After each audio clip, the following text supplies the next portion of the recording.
Nearly 5 years have passed since technology advanced to the point of perfectly replicating all five senses within a virtual space. Now, a full-fledged virtual reality, massively multiplayer online role-playing game has finally been released. It is called Life is Adventure, commonly known as LI. Game reviews unanimously praised the title. In an interview, the chief producer of LI's development studio confidently declared it a new era of gaming that surpasses all existing RPGs, noting that it has become the center of discussion among gamers everywhere. One of the lucky few to win the purchase lottery for the highly anticipated limited first edition was a player named Yamamoto, who became one of the first 100,000 to connect. Upon logging in, she opened her eyes to find herself standing in a sun-dappled forest, a sense of wonder washing over her. She admired her new form, pleased with the results of the 3 hours she had spent meticulously designing her character. Her status indicated she was Yamamoto, a level 1 female of the Dairon race, with a racial skill of horse summoning. Her full name was Yamamoto Keed. In her real life, she was a widow in her late 20s whose hobbies included games, manga, and anime. She worked as a freelance illustrator, and because of this, she didn't consider herself a great creator. Her days were spent drawing fantasy and slightly suggestive art. She had prepared the latest VR equipment, ready to dive into this new game with everything she had. She considered her next steps. First, she needed to head to a town to begin the tutorial. However, she found it odd that there was a possibility of combat before even starting it, especially since the destination seemed quite far. She paused, wondering what to do. She recalled that racial skills were abilities inherent to the race chosen during character creation. Her race in LI was Dairon. This confused her, as she understood that the Dairon race was supposed to have the infamous headless knight Dullahan as a companion. As she wondered why her own head was still attached, a towering, armored figure emerged before her. She laughs with delight, holding her head in her hands. She muses that this is it, the ability for her neck to come off, an experience only possible in a virtual world. Eager to test her abilities further, she thrust her hands forward, calling out the name of her racial skill, horse summoning, and commanding her mount to appear. In response to her call, a massive, armored vehicle materializes before her with a flash of light. She stares in stunned silence, her expression one of pure shock. Her surprise quickly melts into pure delight. She exclaims in awe, realizing that the vehicle has appeared exactly as she designed it. She inspects her creation more closely, thinking to herself that it's a fine design, perfect for traversing the forest. Still, she acknowledges that no matter how one looks at it, it is undeniably not a horse, but the vehicle she customized during her avatar's initial setup. Her thoughts drift to the origins of this design. She recalls that the base concept was for a horse to be pulled by a headless knight, but the game's extensive modification system allowed for this transformation.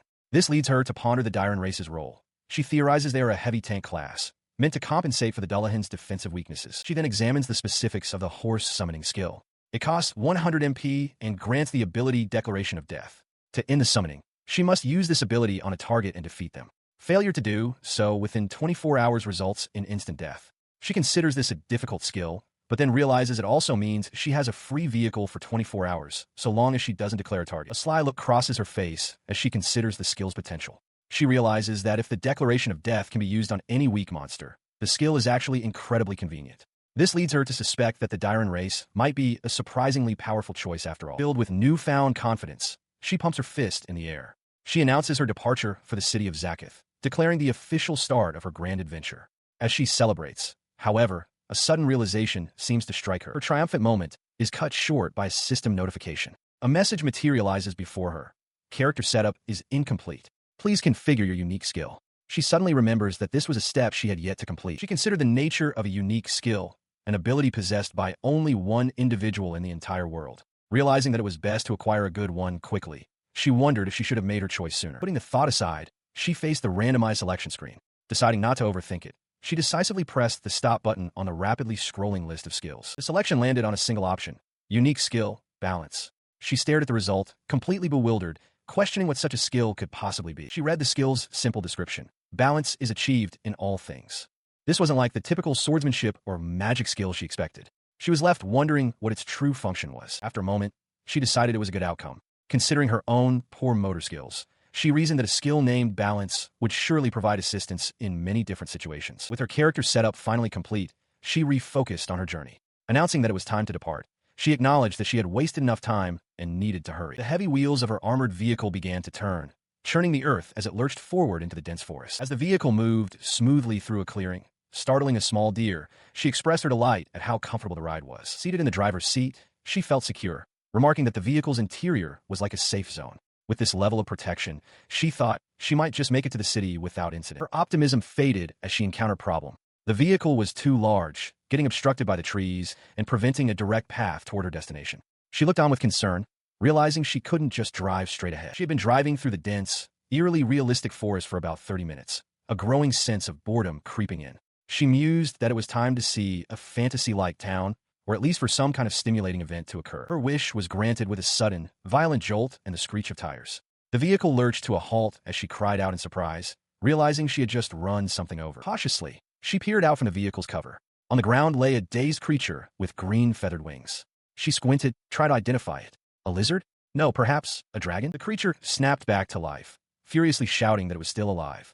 Unimpressed, Yamamoto considered simply burying it and moving on. She stepped forward, admonishing the creature for being in the path of her vehicle. In response, the creature proudly declared itself to be a dragon, a tiny fairy dragon, to be precise. It struck a pose, asking if she didn't find it cute.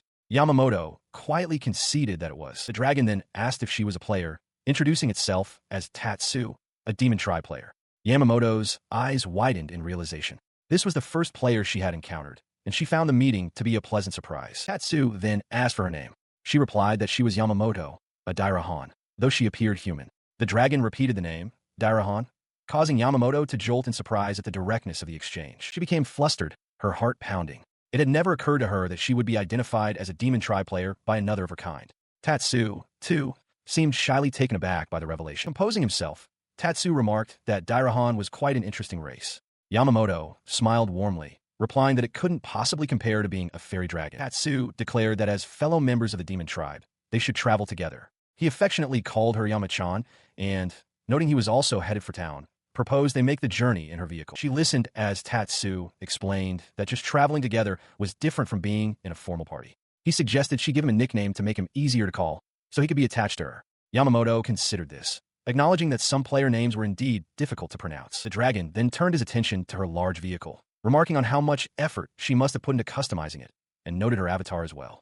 Yamamoto let out a small, flustered sound in response. His compliments made her blush, a radiant sparkle appearing around her. She confessed that in reality, she was quite plain-looking, and that she could look at her current, beautiful face all day. She clarified that this face was, in fact, completely unedited. It was her real face, the face of Yamamoto Kid. Her body type was also an exact match to her real-world self. She went on to explain that the game, LI, allowed for customization based on a VR scan of one's real appearance. However, she had become so engrossed in designing her vehicle and armor that the character creation settings were finalized before she could change them. Not wanting to lose the 3 hours she'd spent on her designs, she had simply proceeded, leaving her avatar as a direct copy of herself. Tatsu finally spoke, addressing her as Yamachan. Taking a breath, she asked him directly what he thought of her unedited face. He scoffed at the notion, declaring that no one would ever do such a thing. He found it incredibly strange, even calling her a weirdo for it, though his tone was affectionate. The thought seemed to strike Yamamoto. She hadn't considered that her choice was so unusual. His reaction, however, seemed to please her. She decided to adopt his perspective, declaring that if her face was good now, she would simply embrace it and push forward. Tatsu looked on, puzzled by her logic. As their vehicle continued its journey through the dense forest, she reflected internally that she had no particularly bad memories associated with her real face. Suddenly, 2 horned rabbits appeared on the path ahead. Before either could react, the massive vehicle slammed into the white rabbit, crushing it instantly under its wheels. The surviving rabbit trembles, its ears twitching in shock at the sight of its fallen companion. In stark contrast, Yamamoto flashes a victory sign, cheerfully celebrating her kill. Tatsu stares up at her, aghast, wondering aloud if she is some kind of demon. He admonishes her, pointing out that it wasn't a real fight, just a simple hit and run. Yamamoto offers a quick apology, but then defends her action, reasoning that stopping an enemy's movement is, in fact, an effective tactic. A notification then confirms her success. She has defeated 2 horned rabbits, gaining 66 experience points and 16 reward stones. It dawns on her that this is her very first combat victory. Tatsu observes that stunning weak opponents in a single blow is a good strategy and mentions something about new equipment. Immediately after, another message appears, announcing an adjustment to the item acquisition balance and adding 50 more reward stones to her inventory. She stares in confusion, wondering aloud what this could possibly mean. She processes the information, realizing that the reward stones are currency and that the additional amount matches her experience gain. Just then, a new notification declares that Yamamoto has gained 2 levels at once. The level up triggers an ability called Balance, which begins adjusting her statistics. Her physical attack rises by 11, her physical defense by 9, and her magical defense by 7. The increases continue to cascade. Agility up by 1, Intuition by 15, Spirit by 7, and Fate by 12. Overwhelmed by the sheer number of improvements, She cries out in disbelief. What is this? Her status screen reveals the result. She is now level 2, and every single one of her stats has been raised to 19. Tatsu points out that her level-up gains were balanced to match her highest stat. Stunned, Yamamoto remarks on the power of the reward stones, prompting Tatsu to ask what kind of skill balance is. A simple definition appears. In all things, balance is maintained. The full implication of the skill's description dawns on her. If in all things truly means everything, she realizes the game's operators would immediately nerf such a powerful ability if they discovered it. She throws her head back and screams in frustration at the skill itself. Despite her outburst, the moment passes. Standing on a road beside her vehicle with Tatsu, she reflects that this is how her new life in LIA has truly begun. She had just acquired an incredible skill, but this was only the beginning. Soon after, an even more surprising situation would unfold across the desolate landscape. Across the world, other players were also navigating their own strange circumstances. Some, from the very beginning, had acquired outrageous skills of their own, while others simply waited to see what fate the game had in store for them. Meanwhile, one of the game's chief producers observed the unfolding events with a confident smirk. He mused to himself about his own powerful creation, a powerfully built warrior gleaming with potential. But far from the machinations of the game's creators, Yamamoto was suddenly struck by a wave of unease. Tatsu, floating beside her, noticed her distress and asked what was wrong. Clutching her head, she insisted that she was fine, though her expression told a different story. In a tranquil field, a voice echoes, addressing Yamamoto keyed as the Death Game world engineer. Her calm demeanor shatters as she points forward with fierce determination, proclaiming a sentence of death upon an unseen foe. This declaration is backed by her status as a player named Yamamoto, a Dullahan by race, whose abilities include a carriage summon skill and a unique skill known only as balance. The target of her sentence materializes, a large, toad-like monster, which looks on in confusion as the declaration of death is bestowed upon it. Immediately, a frenzied, unseen assault begins, culminating in a decisive finishing blow against the creature. Standing over the vanquished monster, Yamamoto wipes a bead of sweat from her brow, casually remarking that she has won yet again. Tatsu, perched on the wreckage of a summoned carriage, observes that it was quite an impressive way to fight. She explains that after inflicting the declaration of death on the poisonous mountain toad thing, her carriage summon skill ended. Tatsu cries out in surprise as the carriage beast vanishes, and Yamamoto clarifies that it's just how the skill works. As a result of the victory, she has gained a level. A notification then confirms the activation of her balance skill. It adjusts her status, but she notices with some concern that it has weakened her physical attack. She realizes this must be the downside of her unique skill. With the battle over, she, Tatsu, and a large reptilian beast continue their journey, approaching the high walls of a massive, fortified city. Tatsu excitedly points it out as their first destination. At the gate, a skeleton guard welcomes the travelers. He announces their arrival at the third demonic city, Evil Grande, a territory ruled by one of the 4 heavenly kings, Reiku.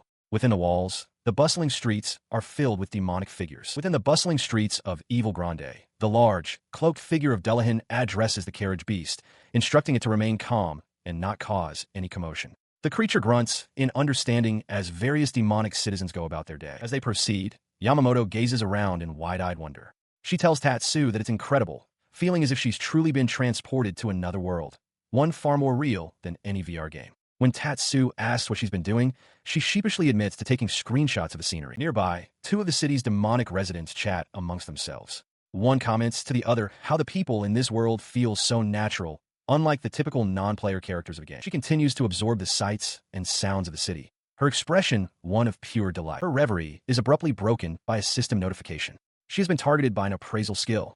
As she wonders who could be responsible, a second alert confirms that her unique skill, balance, has activated to resist and counter the attempt. From the shadows of an alley, a young man with a hooded cloak and a confident smirk initiates the appraisal. A notification declares his attempt a success. His own status is revealed, a level 5 Reze named Merlin, possessing various magic and appraisal skills. Yamamoto sighs in mild annoyance. Tatsu asks her what's wrong. She complains that her balance skill can do such things, and that the appraiser likely has no idea that their own information was just read in return. He becomes indignant, demanding to know who the ill-mannered person was. Yamamoto, however, closes her eyes calmly, reassuring him that it's fine since her information wasn't actually seen. At that moment, the hooded man, Merlin, walks past them without a word. Tatsu glares, still fuming at his attitude, but Yamamoto gently tells him to calm down. She explains to the still grumbling dragon that looking at someone's information without permission is a major breach of etiquette in a VR MMO. She then considers that perhaps the person was simply a beginner who didn't know the rules. She reflects on her avatar, noting that while its well-proportioned beauty sometimes earns her teasing remarks about plastic surgery, she simply brushes them off. In response, Tatsu suggests they should probably get started with the tutorial and asks for her thoughts. She agrees that it's a good idea. Just as they decide, a cheerful voice calls out to Tatsu. A young woman with prominent animal-like ears appears, as if from nowhere, greeting him familiarly. Tatsu recoils in surprise as the newcomer suggests they go on together, explaining she came all this way just for him. Yamamoto, taken aback, asks Tatsu if he knows her. He addresses her as Kitako, a name she immediately tells him to stop using. She chides him for still giving people nicknames without their permission. Tatsu defends himself, claiming it's a trend, or at least it was back when they were involved with LI. Her attention then shifts to Yamamoto, whom she compliments effusively on her beauty. Pointing directly at her, Kitako asks Tatsu if this is his girlfriend. Yamamoto immediately and vehemently denies it, trying to explain they have a deep bond, then realizing how that could be misinterpreted. Kitako presses on, asking who Yamamoto is. Tatsu, with a weary expression, explains that Kitako is just a junior from his part-time job. The young woman immediately corrects him, stating her name is AI, not Kitako. A moment of realization dawns on her. She pauses, then points out that Tatsu seems to already know what her avatar looks like, even though this should be their first meeting in this form. The implication strikes Yamamoto with sudden clarity. She realizes they must be alpha testers, meaning they've been involved with the game since its development stages. As she and Kitako walk through the town, Kitako clarifies her role. She explains it's essentially a part-time job, where her task is to find and report bugs to the development team. Yamamoto mulls over the idea of being a tester, a role she had certainly heard of but never expected to find herself in. Tatsu interjects that Kitako quit partway through the process, prompting the young woman to ask why he would bring that up. She listens as Tatsu grumbles about the overwhelming number of bugs during the test, admitting he didn't even bother reporting them all. Yamamoto quietly reflects that while it must have been difficult then, it's now just a fond memory, though she has a feeling there's more to it. Her thoughts are interrupted when Kitako asks if they should keep their past as testers a secret. Yamamoto smiles warmly, assuring them it's fine and that she's happy they shared this with her, taking it as a sign that they see her as a friend. As they walk, Yamamoto asks what else they did during the test. Kitako cheerfully recalls that she and Tatsu ate together. A memory surfaces of a skeletal figure at a table, marveling that the game even replicates the sense of taste, though he admits he can't truly imagine how the food tastes. The memory continues, with Kitako fondly recalling a lavish meal that was a reward for nobles. She drools at the thought, telling Tatsu how delicious it was, a new dimension of flavor she hadn't experienced before. Hearing this, Yamamoto's interest is piqued. She expresses a desire to try the food herself, wondering aloud if she could learn a cooking skill to prepare it. Kitako seems surprised by this suggestion. A thought suddenly strikes Yamamoto. Kitako explains that during the test, the sense of taste was a low-priority feature and barely noticeable. She reveals that the food Tatsu ate was actually awful. Yamamoto realizes that, now that she thinks about it, all the food she's seen so far has looked completely unappetizing. Their conversation is cut short as Kitako calls out to them, pointing towards a destination just ahead. She leads them to a large, impressive building with timber-framed architecture, announcing that they have arrived at the Adventurers Guild. Standing before the guild, Yamamoto asks if this is where they will receive the tutorial, which Kitako confirms. When Tatsu asks what the tutorial entails, Yamamoto explains the basic rundown of recovery items and job attributes. Kitako is surprised she knows this, but Yamamoto clarifies that she learned it from a bell at the church. She then admits that she isn't suited for direct combat, finding the idea of fighting real monsters frightening. She muses that she'd rather devise a way to fight indirectly. Hearing this, Tatsu wonders if she would be better suited for a production or merchant guild. She learns from Tatsu that registering at the commercial guild is necessary for production quests, while this adventurer's guild focuses on subjugation. He explains that production jobs like cooking and blacksmithing exist, and any items she creates could be sold to the world market. AI is surprised to learn there are other guilds. He continues, detailing a convenient player-to-player item trading system that functions regardless of distance. Tatsu suggests she could even forge and sell her own original equipment. The idea that such a thing is possible leaves her momentarily stunned. Her mind races with the possibilities, designing her own equipment, perhaps making a fortune. The prospect seems genuinely enjoyable. She also realizes that a blacksmithing skill would be incredibly useful for Dairon, who is constantly clad in armor. With a quiet hum of agreement, her decision solidifies. With a bright smile, she announces her intention to pursue a production job in earnest. Hearing this, AI points out that the tutorial is held at the commercial guild, so they should register there. Tatsu readily agrees with the plan. Her companions are immediately enthusiastic. AI notes that a demonkin with a production job is a rarity and pledges her full support. Tatsu chimes in, eagerly requesting that she make equipment for him, too. Yamamoto is slightly bemused, wondering if she's inadvertently starting a very niche enterprise. She then begins to ponder what other skills might be available. Tatsu excitedly suggests she should acquire all the production-related skills, but she expresses concern about spreading her efforts too thin. He cautions her to think carefully, as acquiring too many skills could lead to SP stagnation. She takes his advice to heart. As they discuss her options, two other players approach them, a young man with an eye patch and a girl in a red dress.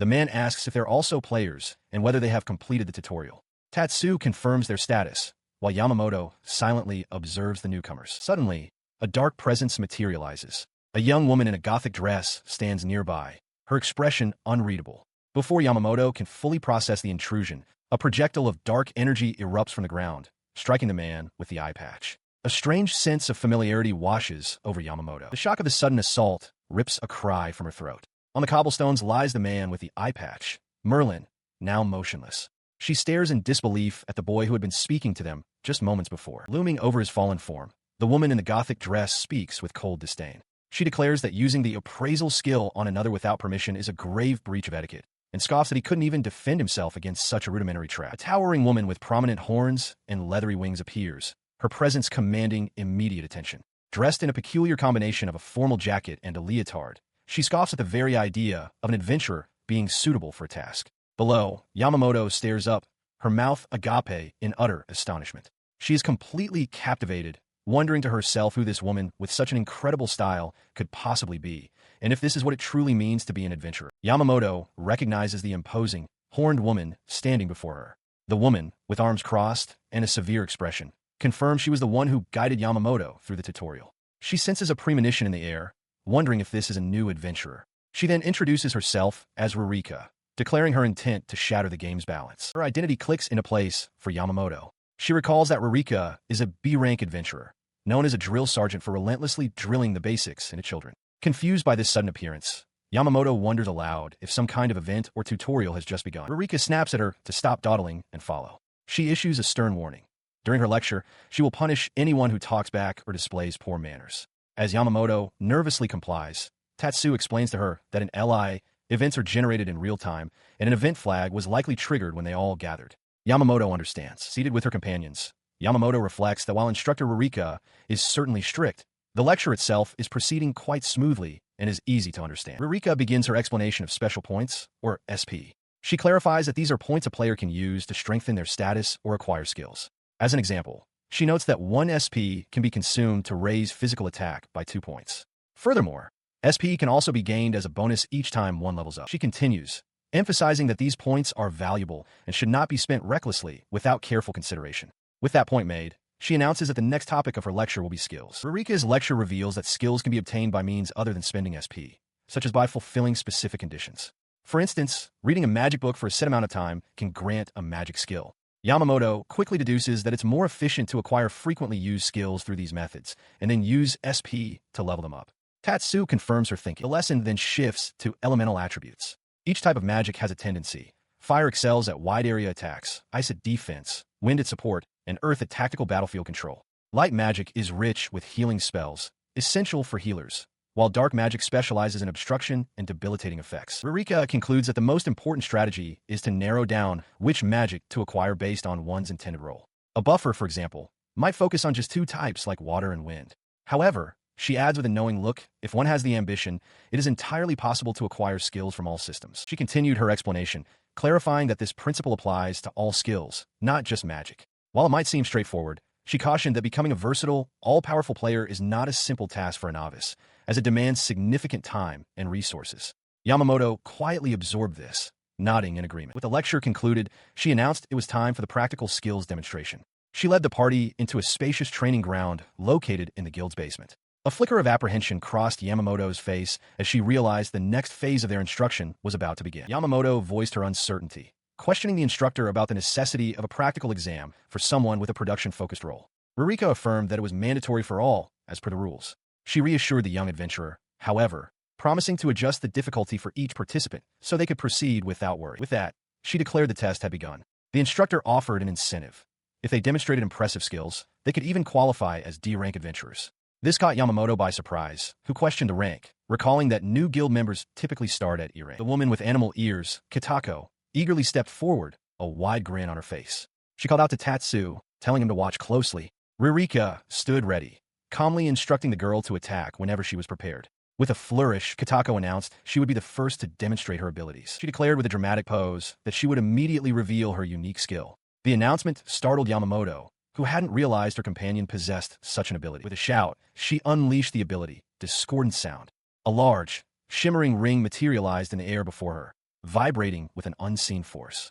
Yamamoto watched, completely bewildered by the strange display. The ring, however, promptly fell directly onto Katako's head with a loud thud, causing her to cry out in pain. The instructor sighed, her expression one of pure exasperation, and advised the girl to at least understand her own abilities before attempting a demonstration.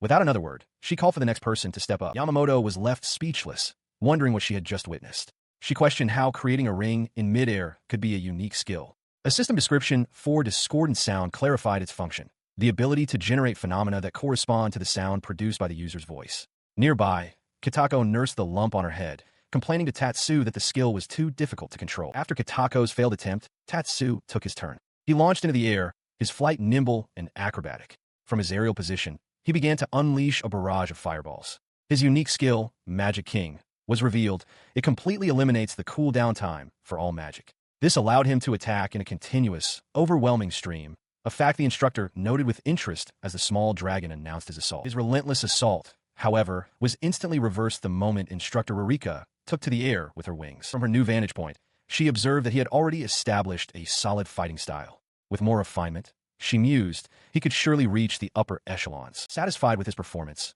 she formally granted him the qualification of a D-rank adventurer, adding that he had earned her personal approval.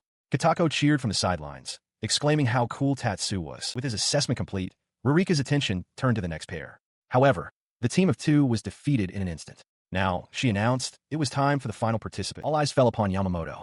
Katako offered words of encouragement, but Yamamoto could only manage a nervous apology, her expression filled with apprehension. She approached the instructor and requested a moment to allocate her SP. Rurika seemed taken aback. Yamamoto reflected internally. She had initially thought this was a practical skills test, but her perspective had shifted. Her goal was to be a producer, not a warrior. Simply waiting would be a waste, so she resolved to set a time limit for herself. She then proposed a bold condition, a 40-second time limit. Rurika was stunned, questioning if she was serious.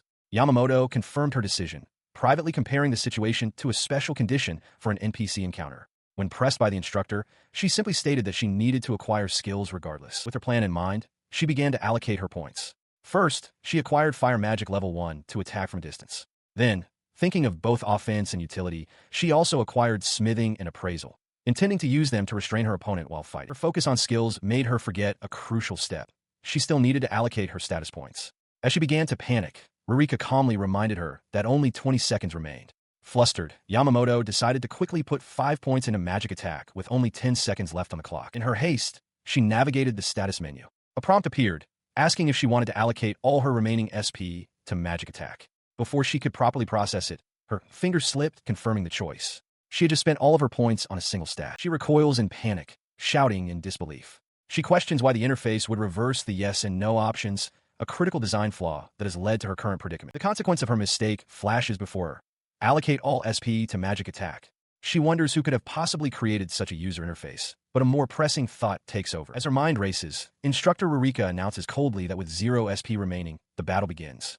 Yamamoto's face contorts in utter horror, her composure completely shattered. Before she can even process the command, Rurika lunges forward. A system notification announces that a skill called Balance has been activated, but Yamamoto can only stammer for her to wait. The instructor closes the distance in an instant, unleashing a powerful kick. From the sidelines, Tatsu cries out Yamamoto's name in alarm, but the attack does not land as expected. Instead, Rurika is sent flying backward, a burst of energy exploding against her face. The source of the blow is revealed. Yamamoto stands firm, her gauntlet fist raised and smoking from the force of a successful counterattack. Reeling from the unexpected blow, Rurika cries out in shock and disbelief. Her surprise is mirrored by everyone watching. Tatsu, Merlin, and the others stare with wide eyes, stunned by the sudden turn of events. Gathering herself, Rurika glares at her opponent, infuriated. She thinks to herself how this brat didn't just evade her attack, but actually managed to land counter, a feat that should have been impossible. She stares in disbelief, unable to comprehend how a newcomer could possess such stats.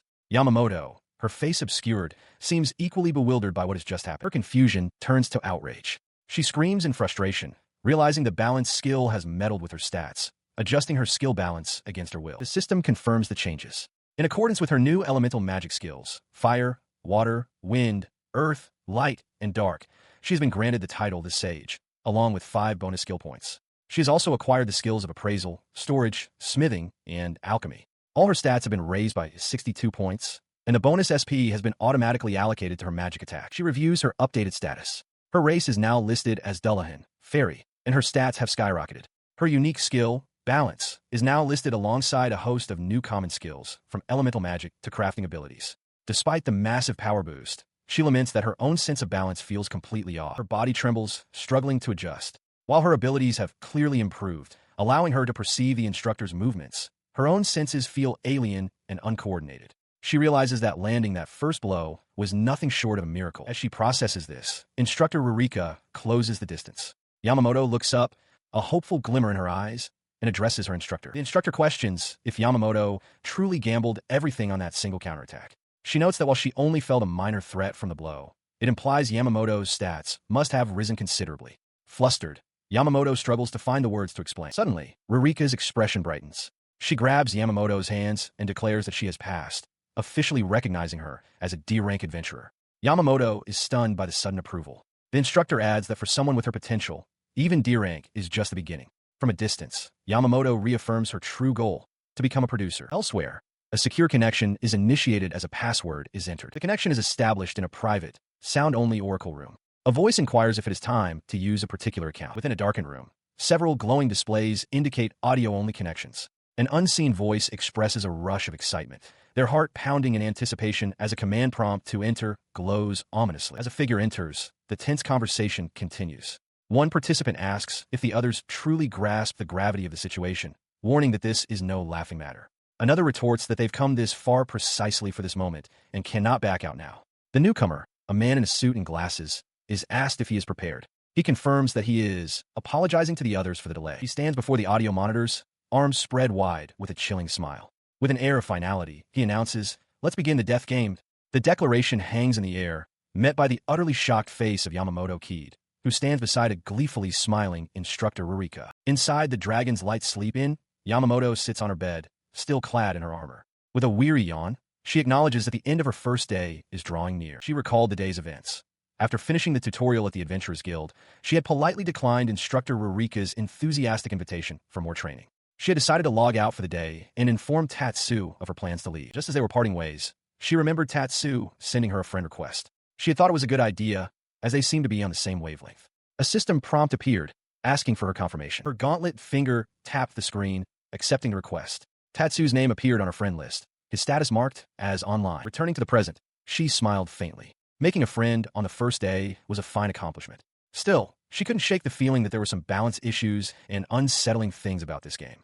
Deciding it was time, she brought up the menu to log out. But instead of logging out, a system message appeared. It announced that since the number of participants had exceeded 100,000, logout processing was suspended pending an event. A second message declared the start of an emergency event, instructing all players to look to the sky. She wondered what was happening, recognizing 100,000 as the number of early access players. She rushed to the window to see what the commotion was about. Outside, other players, including Merlin, Tatsu, and their companions, were already gathered, looking up at the sky and wondering if this was the event. As they watched, a large projection of a man with glasses began to form against the night clouds. The projection of the man solidified, his smiling face looming over the entire town. He offered a simple, casual greeting to the assembled players below. He continued his address with a broad, friendly smile. He introduced himself as Sasaki Ko, the chief producer of the LI development team, and extended a warm welcome to all the LI users. He is Sasaki Ko, a name Yamamoto recognizes. She has seen him in various interviews, recalling that he built the foundation of this game, personally leading the development team. As the creator of LIA, he begins his address by thanking the 100,000 players who joined for early access, expressing his gratitude that they're enjoying the world he and his team brought to life. He continues, boasting that thanks to their participation, the 300,000 slots for the second connection test have already been filled, a development that has brought joyous cries from his team. Because of this overwhelming success, he announces his decision to give all of them a surprise present. The surprise, however, is not what anyone expected. A system message appears, declaring that the logout function has been disabled. What is this? Yamamoto wonders as other players nearby cry out in alarm, confirming they too are trapped. His serene expression remains unchanged as he explains his motive. He and his team poured all of their technology, passion, and very lives into creating LI for this specific day. He continues, stating that it would be unthinkable for them to play this game, the one he staked his life on, in the same casual way they play others. Across the world, players like the demon instructor Rurika listen intently. His face darkens, a sinister smile spreading across his lips. He declares that he wants them, the players, to also stake their lives as they play. Yamamoto flinches, sensing the terrifying shift in his tone. A new system notification appears, The pain setting has been changed to maximum, making it identical to the real world, and this change cannot be undone. As players cry out, his silhouette explains that only by feeling the appropriate agony can a battle be considered truly real. His face contorts into a manic shout. Therefore, he roars, I want you all to enjoy this game, as if your lives depend on it.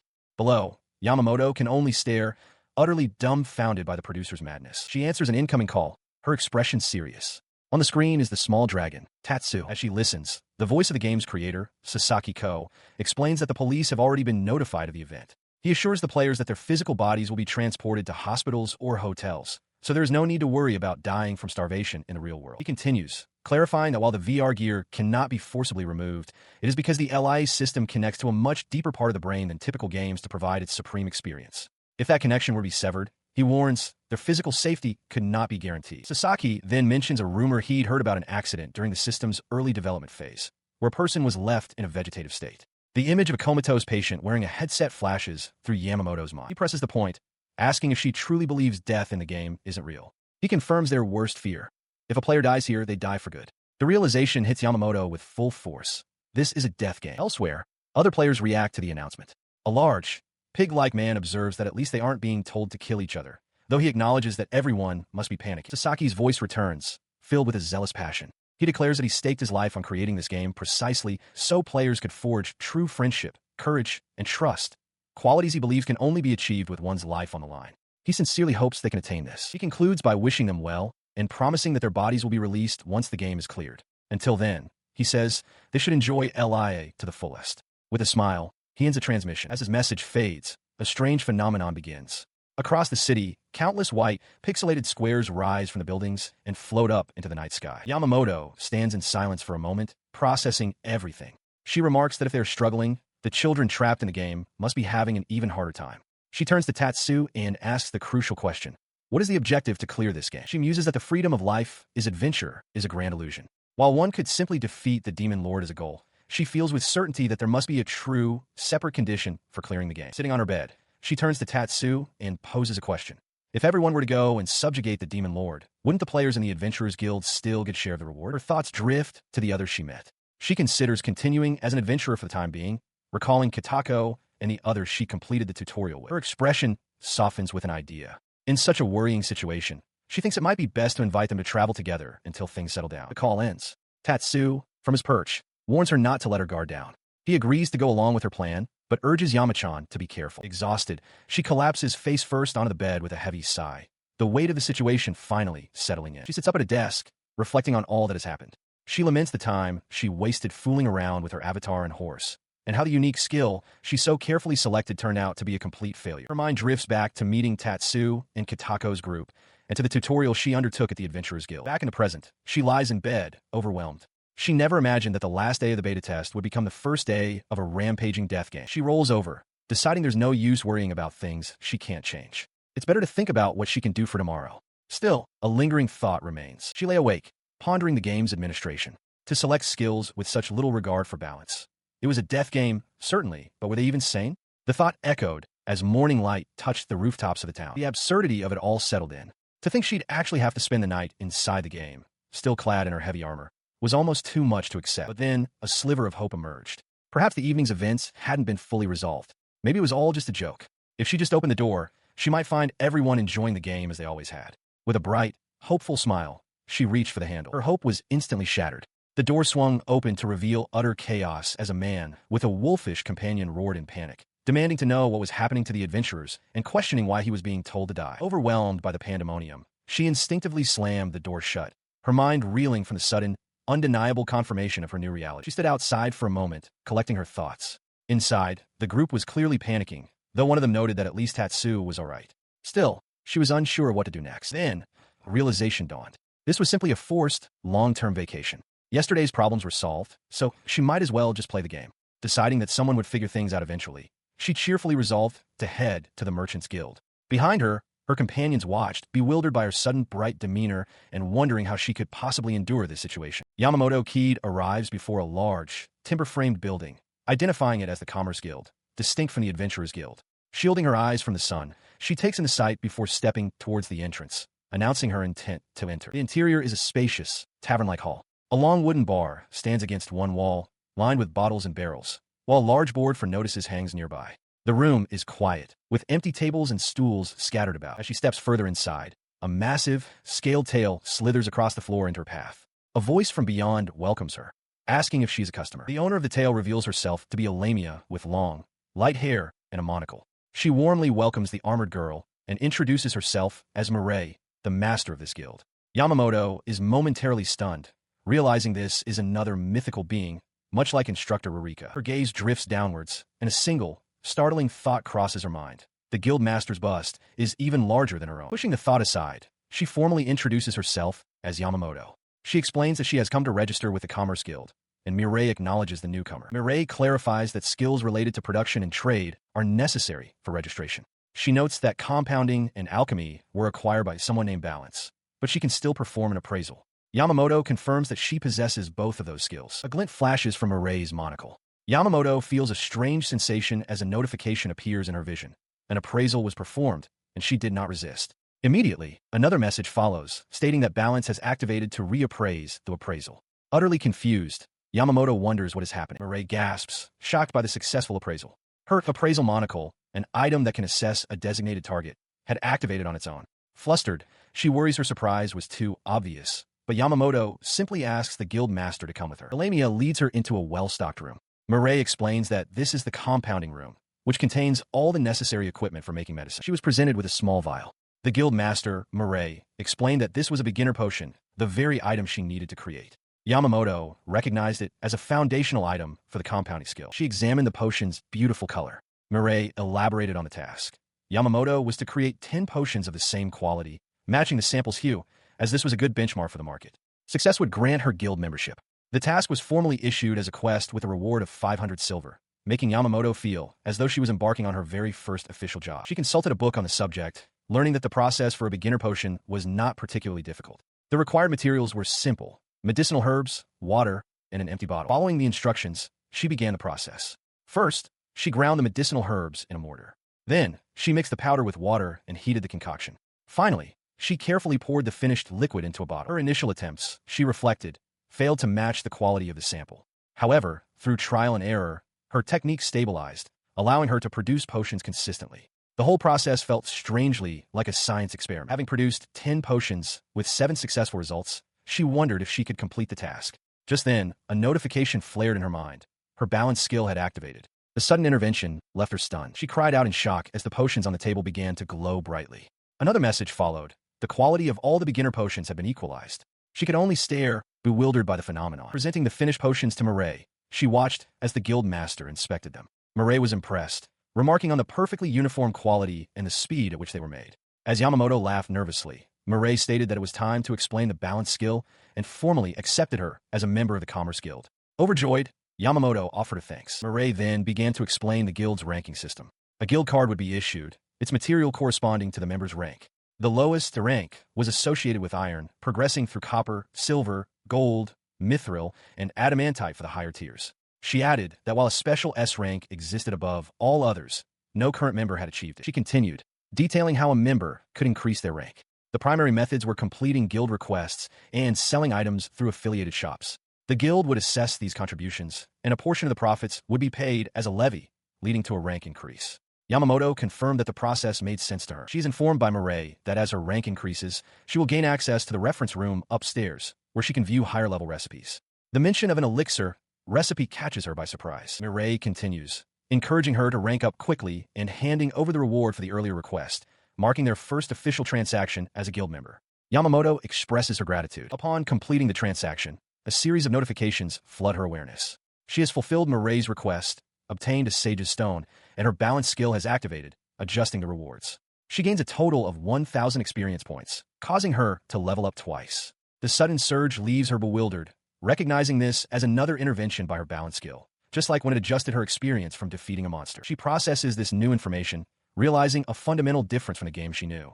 Here, production-based quests grant experience points, meaning she doesn't necessarily have to fight monsters outside the city to grow stronger. The full weight of this discovery strikes her.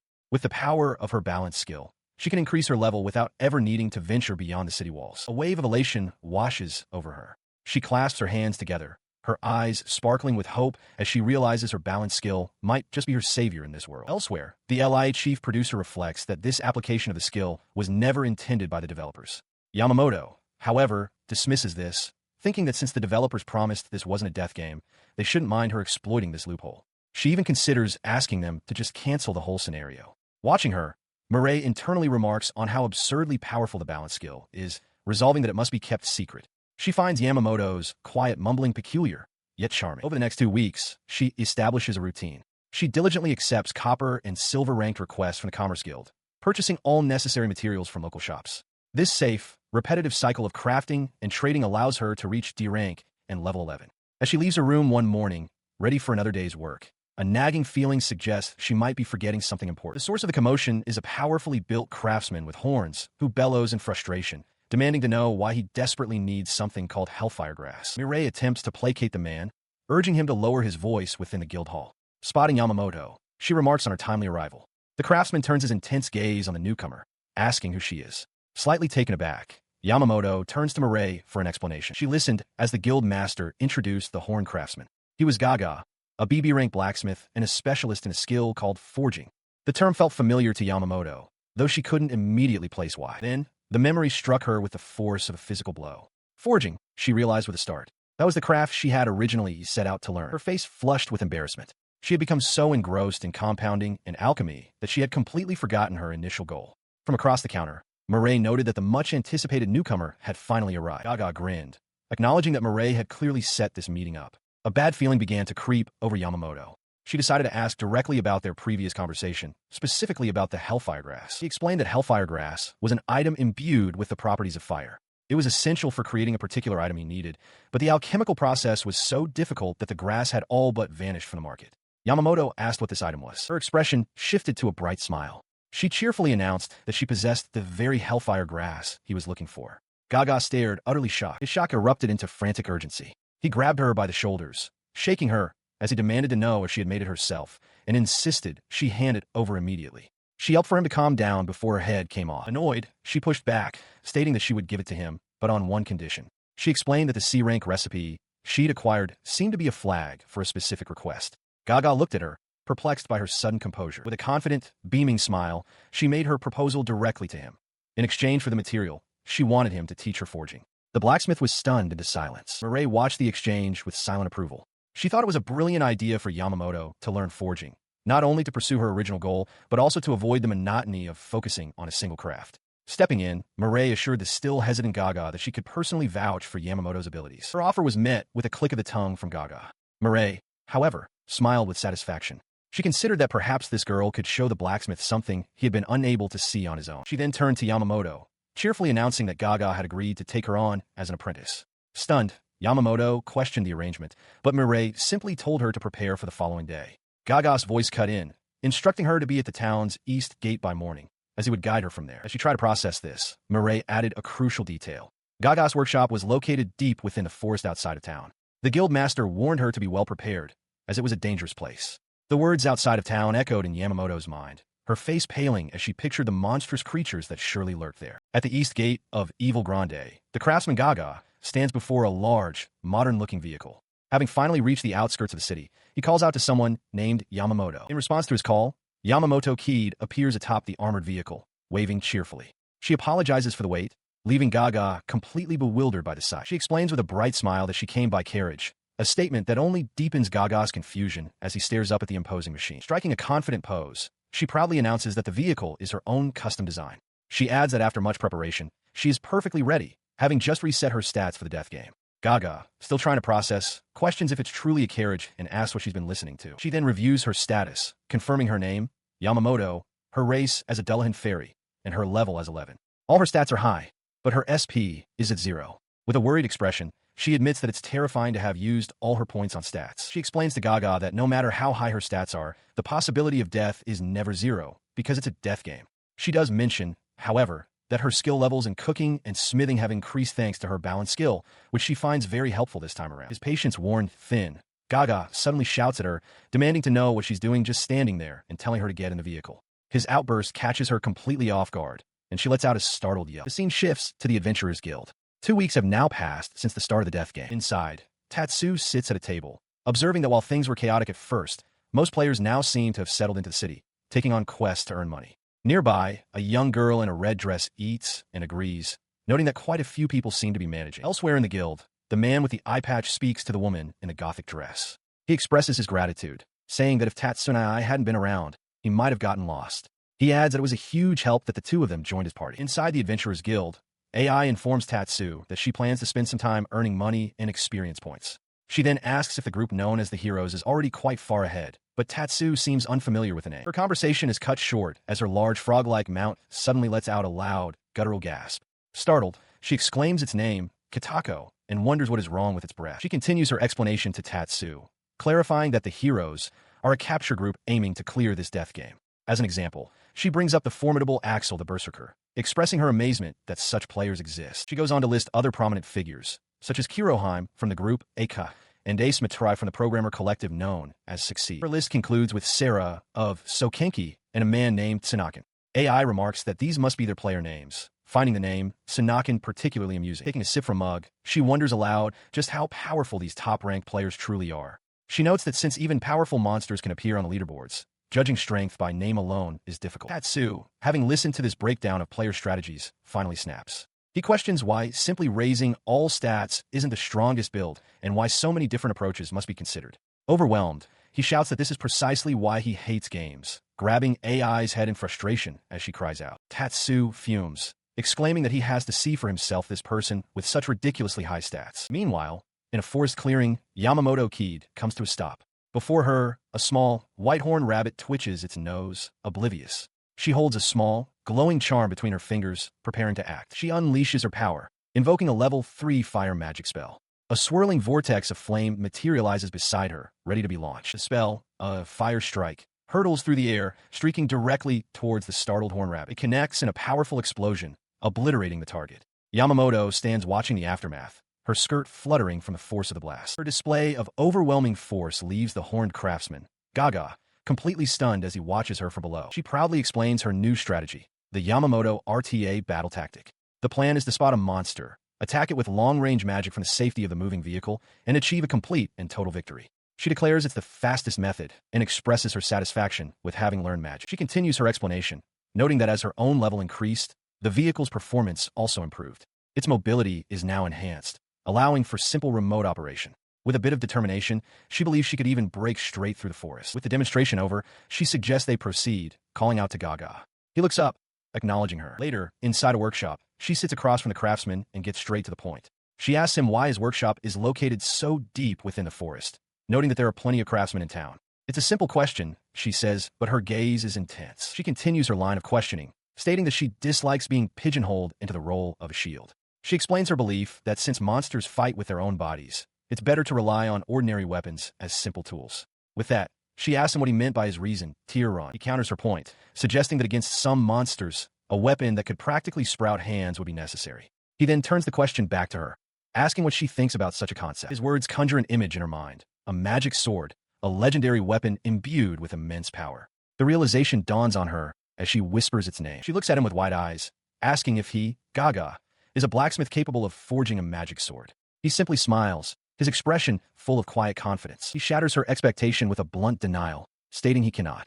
His simple answer causes her to cry out in exasperation. He clenches his fist, explaining that magic swords are rare artifacts, usually found in dungeon treasure chests or obtained from powerful monsters. He clarifies that there are no blacksmiths in the country who can forge them, which is precisely why he's trying to create one himself. He gestures to himself with a confident thumb, declaring his ultimate goal, to become the one and only blacksmith in the entire nation capable of forging a magic sword. She listens to his declaration, her expression thoughtful as she processes his passionate and ambitious goal. Her thoughtful expression blossoms into a warm smile. She declares that such a dream is romantic and muses that it would be fun to create a weapon like that herself someday. He observes her change in demeanor, noting that she seems to have become interested. Acknowledging her by name, Yamamoto, he states that he has a proposal for her. He looked at Yamamoto earnestly, asking if she would be willing to cooperate in his endeavor to create a magic sword. Her eyes widened, sparkling with a sudden realization. The thought raced through her mind. If she helped him, perhaps she too could learn to create a magic sword using her own skills. The idea of cooperating in such a grand project was exhilarating. Without hesitation, she enthusiastically accepted his offer. Gaga, pleased by her quick decision, cautioned that while he wouldn't call it impossible, the task would be incredibly difficult. Yamamoto agreed, but on the condition that he properly teach her the ways of a blacksmith, revealing that this had been her primary goal all along. He laughed heartily, patting her head in a burst of enthusiasm. She protested, telling him not to be so familiar and worrying that her helmet would come off. In that moment of shared purpose, Yamamoto was completely unaware of what lay ahead, having forgotten a crucial detail in her excitement. The scene shifts to a deep, crystalline cavern where an ominous presence stirred, a place where a terrible monster was said to be waiting. Deep within the cavern, a massive eye snapped open, its gaze piercing the darkness as a fierce trial began to awaken. After a 4-hour journey through the forest, Yamamoto arrived at Gaga's workshop. Here, she would finally begin her production activities, ready to learn the fundamentals of blacksmithing. She contemplated the 3 major steps of the blacksmithing process in this world. First was heating, where the material ingot is placed in the furnace. Next came forging, striking the ingot with a hammer to form the item's prototype. Finally, polishing, where the prototype is ground and finished. The final quality of the item, she understood, will be determined by the outcome of each distinct phase. Putting theory into practice, she succeeded on her very first attempt. Holding the newly crafted blade aloft, she beamed with pride and exclaimed, "I did it!" Her triumphant cry caught the craftsman's attention. "Gaga-san," she called out, presenting her work. "I made an iron knife." He turned, his expression serious as he approached, asking to see it. He stared at the knife in disbelief, shouting that it was far too well made and demanding to know how she'd managed it. Yamamoto, with a hint of a smirk, thought to herself that while it was her first time forging, her blacksmithing skill was already at level 3, a clear result of her unique abilities. The reason for his shock became clear upon inspection. The item was an iron knife of rarity 4 and medium quality, with a perfect durability of 65/65. Its makers were listed as Yamamoto, Gaga, and it granted a +7 bonus to physical attack. Gazing at the impressive stats, Gaga stated that he couldn't just call it complete like this. He offered to perform a little service for her, though he would still accept the knife as payment for the lesson. She understood immediately. His service was a gesture to celebrate her first successful forging. With a radiant smile, she thanked him profusely, promising to treasure the knife. Her earnest gratitude seemed to fluster him. He told her not to make such a big deal out of it, and advised that if she wanted to create more refined finishes, she would need to learn skills like woodworking, engraving, or leatherworking on her own. Yamamoto meekly agreed. She took his advice to heart, clutching the new knife. While it was a simple blade, she found it cool and already wished for a scabbard. Following Gaga's guidance, she decided her next goal would be to acquire the fine working skills he had mentioned. She beams, telling Gaga that she wants to forge even more. When she asks what she should make next, he looks at her, confused. She clarifies that since he provided the materials the first time, she'll prepare everything herself from now on, and asks if he has any ingots she can use. He is completely baffled by her request. His response is to tell her to go mining in a cave. The instruction leaves her utterly stunned and speechless before she lets out a disbelieving shriek. Annoyed by the sudden outburst, Gaga shakes a small model of a house in frustration. Her panic escalates as she screams that it's impossible and that she'll die. Gaga yells back for her to calm down, pointing out that all she needs to do is gather some iron from a nearby cave. She continues to protest, clinging to his leg as he tries to walk away. She begs him to come with her, insisting the task is too burdensome for her alone.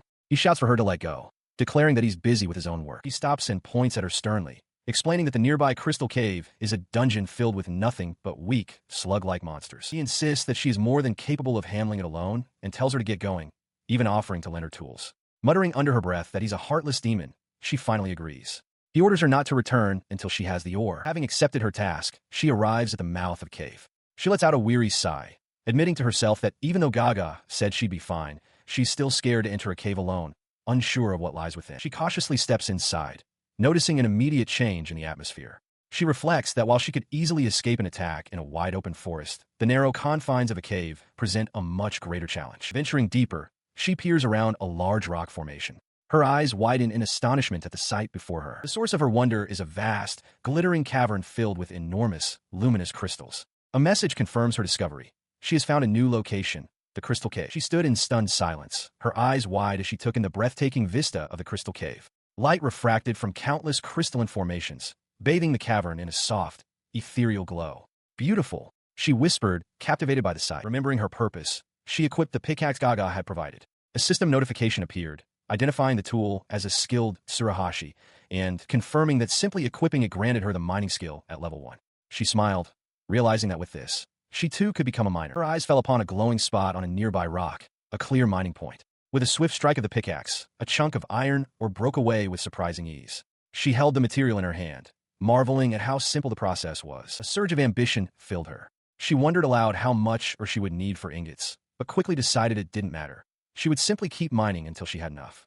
With newfound determination, she declared loudly to the empty cavern, I will become the mining king. Her bold declaration echoed in the silence, and she immediately felt a flush of embarrassment. Being all alone had made her get carried away. Shaking off the awkwardness, she began searching for the next mining point. As she scanned the area, her attention was caught by a small, glistening creature, a slime. She recalled that while slimes were often the weakest of monsters, some could be surprisingly formidable. Unsure of what to expect, she decided to attack first, preparing a level 1 fireball spell. The fiery orb shot forward and struck the creature, which evaporated instantly with a hiss. She noted its weakness, realizing Gaga probably hadn't mentioned it because it posed no threat. A system notification confirmed her rewards, but then a second, unexpected message appeared. Balance has been activated. The strange notification lingered. Confused, she could only utter a questioning sound. She tried to make sense of it, questioning why the balance system would activate just now. Surely, she thought, it should have already been triggered in relation to slimes long ago. A new system message provided a chilling clarification. It was reacting to something unspecified and would now adjust the balance of monster appearances. A sudden sense of dread washed over her as she looked around the now ominous cave. The ground around her begins to shake violently, the tremors rattling the crystal formations of the cave. She feels the vibrations, wondering if it's an earthquake. A sense of dread washes over her. She has a very bad feeling about this. As the cave floor cracks, a massive eye opens from within the crystals below. On the cavern floor erupts a colossal beast, its body formed entirely of jagged, glowing crystals, towering over her small frame. She stares up in wide-eyed shock at the magnificent and terrifying crystal dragon that has materialized before her. Her shock turns to frustrated disbelief. She observes that the creature is made entirely of crystal and looks like a boss monster, exclaiming that Gaga never mentioned anything like this would be here. Deciding to act, she attempts to use her appraisal skill on the beast, but the analysis immediately fails. The dragon turns its massive head, its gaze locking onto her.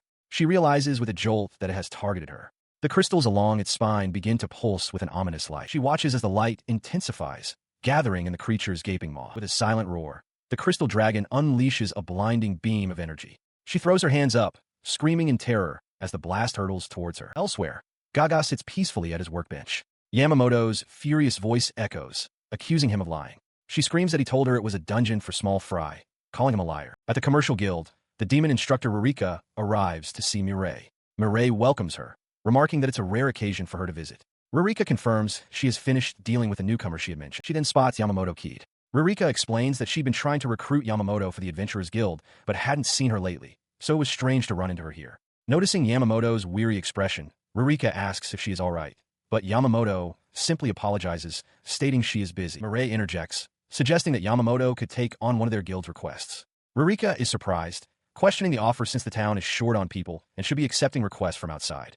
Mireille clarifies that Yamamoto is currently at the blacksmith Gaga's place, which is outside of town, leaving Rurika to wonder what she is doing there. Suddenly, a terrified scream echoes from afar. The scream belongs to Yamamoto, who is frozen in fear, crying for help as the immense crystal dragon looms over her. She is not alone. A young woman with short, dark hair stands with her, grimly assessing the dire situation and muttering that they need to do something. The dark-haired woman acts, casting a level 2 earth wall. A barrier of rock erupts from the ground, only to be instantly shattered, sending her stumbling back in shock. The crystal dragon pauses its assault. The woman catches her breath, relieved that the beast's breath attack has stopped, but her relief is short-lived as its massive, crystalline jaws gape open once more. Her mind flashes back to a message from an entity called Balance Sand, which stated it would be adjusting the balance of monster appearances. She realizes with dawning horror that this system intervention is why a boss-level creature has suddenly appeared. Her expression hardens. She grimly concludes that the power of this balance sand does not always work in a way that is convenient for her. She grits her teeth, realizing there's no time for deliberation. She tells Yamamoto that they must escape immediately, as there's no time to think about anything else. Yamamoto, however, looks around for an exit and her eyes widen in sudden alarm. Her search reveals a horrifying truth. The exit has been completely sealed by a wall of jagged crystals. Upon closer inspection, she recognizes it as the result of a magical breath attack, confirming the dragon trapped them. Her companion grimaces, noting that if they had been hit directly by that breath attack, Yamamoto could have been turned into a crystal statue. The thought of her friend becoming a lifeless figure flashes through her mind. The immediate danger snaps them back to reality as the crystal dragon's massive, tooth-filled maw looms directly behind them. Yamamoto lets out a cry of alarm, stumbling back from the sudden, terrifying proximity of the beast. Her fear gives way to resolve. Seeing no other option, she declares her intent to fight, gathering her power. She unleashes a level 3 fire magic spell, Fire Strike. The fiery projectile slams into the dragon's crystalline hide in a powerful explosion, the shockwave sending Yamamoto staggering backward through the air. Her companion watches the attack land, bracing for the outcome. As the smoke clears, the crystal dragon stands entirely unscathed. The dark-haired mage observes grimly that the fire strike had no effect whatsoever. Deciding to act, she raises her hand, channeling her own level 3 earth magic. She unleashes her spell, crying out its name. Muddy ground. The earth beneath the colossal beast instantly liquefies, turning to thick, grasping mud. The dragon's immense weight works against it, its crystalline feet sinking deep into the mire, trapping it in place. With the dragon struggling and immobilized, she explains her strategy. The muddy ground spell was meant to create a swamp at a specific point to halt the creature's advance and give them a chance to regroup. Now, with that distance secured, she prepares her next spell, this one intended to inflict damage. She prepares her next assault, channeling the power for a level 2 fire magic spell as the crystal dragon remains ensnared in the mud below. The spell manifests as a towering fire pillar, engulfing the trapped beast in a vortex of intense flames. The mage analyzes her strategy. She knows the fire pillar is designed to inflict continuous damage within a set area. While a direct hit from fire strike would be more powerful, she reasons that combining the sustained burn of the pillar with the immobilizing muddy ground creates a surefire combination to incinerate the foe. However, as the flames dissipate, the crystal dragon emerges, shaking its crystalline body. It appears entirely unscathed, feeling as vigorous as ever. Her companion stares in disbelief, sensing something is wrong. The dragon's demeanor is strangely calm, its gaze steady. The beast then unleashes a deafening roar that shakes the very cavern. The sheer force of the sound wave forces Yamamoto to cover her ears, her body trembling from the vibration. As Yamamoto reels from the sudden sonic assault, her companion looks up, her expression hardening as she notices debris breaking loose from the cavern ceiling. Immediately, massive boulders begin to rain down. Yamamoto cries out in terror, desperately dodging the rocks that impact the ground around her with tremendous force. Amidst the chaos, the dark-haired mage has a sudden realization, shouting that this rockfall must be one of the dragon's attack patterns. Seeing a particularly large boulder hurtling directly towards the terrified Yamamoto, she acts without hesitation, extending her hand to unleash a fire strike to intercept the threat. Her spell connected, shattering the massive boulder into a shower of harmless fragments. As the dust settled, Yamamoto let out a shaky breath, her heart pounding as she remarked on how close that was. The mage turned to her, a questioning look on her face, but her attention was immediately drawn elsewhere. Before them, the crystal dragon lowered its colossal head, its glowing eyes fixing upon the small warrior. Yamamoto stood paralyzed, the sheer presence of the beast pressing down on her as a dreadful realization began to form. Her mind screamed a single primal thought: death. The world narrowed to the image of a gaping, crystalline maw, ready to devour her whole. The dragon unleashed its power. A torrent of crystalline energy slammed into the cavern floor, erupting in a violent explosion of razor-sharp shards. A scream of pure frustration echoes. This is the worst. Immediately after, Yamamoto Kiid's expression shifts to one of utter confusion as she finds herself in an unfamiliar situation. Her confusion deepens as she realizes her surroundings. She is in a classroom, still clad in her armor, facing a young woman in a school uniform. The context is jarring. She has been drawn into a death game, and for some reason, it has manifested here. The schoolgirl begins to speak, recalling a painful memory of being hurt by someone she considered a close friend. She then looks directly at Yamamoto, her eyes obscured, and confesses that she wanted Yamamoto to know that she liked her. Yamamoto is taken aback, insisting she has never heard such a thing before. A memory surfaces of a girl standing before a closed door. After that confrontation, she had stopped going to school, causing worry for the very person she had just confessed to. The scene shifts, and Yamamoto stares at a digital interface where a cat-like mascot mentions someone winning a lottery. The mascot notes that that girl also won, much to its envy. Yamamoto, completely lost, demands to know what it's talking about. Her thoughts are interrupted by a sharp, painful flashback of the schoolgirl yelling at her, the memory of that moment hitting her with physical force. Snapping back to reality, she shakes her head violently, shouting that this is no time to be lost in memories. She suddenly remembers what she was doing just before this strange vision. She was fighting a dragon. The realization is immediately followed by a shocking discovery. Somehow, she is now on the back of the very crystal dragon she was fighting. With no memory of how she got there, she can only assume she climbed onto it in a daze during their battle. She takes a moment to assess the bizarre situation, wondering if her luck is good or bad. As she questions what has happened, a faint glint of light from the dragon's back catches her attention. Following the light, she finds a glowing spot on a crystal shard, identifying it as a gathering point. Wondering why such a thing would be here, she reaches out. A massive, dark scythe materializes from the point, and she takes hold of it, intrigued by what might come next despite her disbelief. She holds the large pickaxe she acquired, a cheerful expression on her face. Despite the frustrating circumstances, she decides she will simply mine the creature. Without hesitation, she swings the tool down hard, striking the crystalline surface of the dragon's back and sending shards flying. The impact provokes a violent reaction. The crystal dragon roars, its body shaking intensely. Stumbling from the tremor, Yamamoto is shocked by the creature's pained struggle, and a realization begins to dawn on her. Her surprise quickly morphs into a fierce, predatory grin. She understands now that this spot must be the creature's weak point. With a determined shout, she readies another strike. The dragon begins to thrash, its massive body shifting in an attempt to flee the assault. From its back, Yamamoto taunts it, declaring that it's useless to try and get away. Her attention is then captured by more shimmering gathering points across the dragon's back. Avarice fills her eyes as she declares that with so much to harvest, she will become the mining king. As she celebrates her new ambition, the dragon bucks violently, shattering the crystals around her and launching her into the air with a startled scream. Her senses blur for a moment. A fleeting, strange vision of herself in heeled shoes passes through her mind, dismissed as an interesting dream. Then, reality returns with a jolt. She finds herself sprawled on the dragon's back, completely disoriented and wondering how she got there. Now on the ground, she looks up at the colossal beast, questioning its strange behavior. The dragon roars, its eye glaring with fury as it tries to shake her off. Realizing its intent, she sees an opportunity to press her attack. She leaps back onto the creature, now armed with a sword instead of a pickaxe.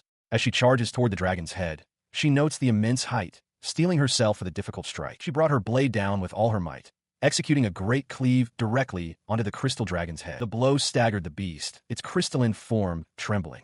She watched, realizing her attack was effective. The creature's stamina was clearly depleted, and its defenses were weakening. Before she could press her advantage, the dragon's maw gaped open, preparing a breath attack. She knew instantly that she was too close to evade. If it hit, she would be turned into a crystal statue. With no other option, she resolved to use her special ability. With a desperate cry, she invoked her power, Carriage Summon. In a flash of light, a massive, wheeled vehicle materialized from thin air. The summoned carriage, a hulking metal behemoth, hurtled through the air directly at the stunned crystal dragon. She commanded the vehicle to attack, hoping to run the beast down. While she was uncertain if it would be effective given the dragon's immense size, she knew it would, at the very least, serve as a much-needed diversion. Instead of being rammed, the crystal dragon met the charge head-on, its powerful jaws clamping down and crushing the front of the metal carriage. The sight left her momentarily stunned. The crushed vehicle erupted in a violent explosion, the shockwave blasting her off her feet and sending her flying backward through the air. She plunged into a lake, the impact sending a splash high into the air. A wave of panic washed over her as she realized the truth. She had fallen into the water, and the immense weight of her armor was dragging her down. With a desperate struggle, she burst through the surface, gasping for breath. For a moment, she had been certain she was going to die. Relief washed over her as she found her footing. The water was just shallow enough to stand. Panting, she scanned the area, her thoughts turning immediately to her foe. What had become of the dragon? She watched, treading water, as the space where the crystal dragon had been dissolved into shimmering particles of light. As the light faded, she wondered if this meant she had actually defeated the dragon. A sharp ping echoed as a system message announced it would be relayed to all players. The message solidified into a grand world announcement. It declared that the player Yamamoto had successfully subjugated the crystal dragon for the first time. For this achievement, she was granted bonus SP and the title of Dragon Slayer. The full implication of the announcement struck her. Her eyes widened in shock as she realized her name had just been broadcast across the entire world. Panic set in. She thrashed in the water, shouting for someone to wait, crying out that she never wanted to stand out. Elsewhere, an unseen group discussed the event. One voice complained, saying they had warned that the crystal dragon's settings were too lax. Another countered that as an enemy of death placed in a starting area, it was supposed to be a special encounter for groups, making a solo victory impossible. In the shadows of a dark room, a hooded figure took note of the broadcast. The vanquisher's name echoed in his mind. Yamamoto. A message materializes in the sky, visible to all. It is a world announcement. The crystal dragon has been subjugated by the hand of Yamamoto. The text also references a death game and the adjustment of game balance. The news sends ripples through the populace. Merlin questions the meaning of EOD, while the warrior Axel expresses disbelief that someone named Yamamoto, a name not found in the hero registry, could defeat a dragon. Beside them, AI Kitako declares that a new hero has been born as cheers for Yamamoto erupt. Elsewhere, the young girl in the red dress remarks that Yamachan seems to have found herself in quite a predicament. Tatsu, the small dragon, sweats nervously, admitting that while he doesn't understand the details, he knows Yamamoto has accomplished something incredible. Meanwhile, at the site of the battle, Yamamoto collapses onto the crystalline ground, exhausted. She breathes a sigh of relief, glad to have made it back. She never imagined she would be the one to defeat a monster and have her name broadcast to the world. As she rests, a system notification appears before her, listing her rewards: a crystal dragon horn, tail, and reverse scale. It also confirms she has gained 4 levels. Looking at her hands, she murmurs that something amazing has happened once again. She glances at the severed head of the great beast. The fact that she received so many rewards confirms her opponent was formidable. She thinks to herself that the entity she calls Balance San remains as unpredictable as ever. Her thoughts are cut short by another system message. It announces that Balance has been activated, adjusting combat techniques. A new martial art, Yamamoto style, has been created, available only to those without existing attack assist skills. As its originator, she can register skills for others to learn. She has acquired instant escape attack, and I will become the mining king. She erupts in frustration, screaming at the system, demanding to know what Balance San is thinking. She fumes, realizing this new skill set doesn't align with her established fighting style at all. It's clear to her that the system is now interfering with her build in a major way. With a sharp sound, her weapon materializes. A look of grim resolve crosses her face as she makes a declaration.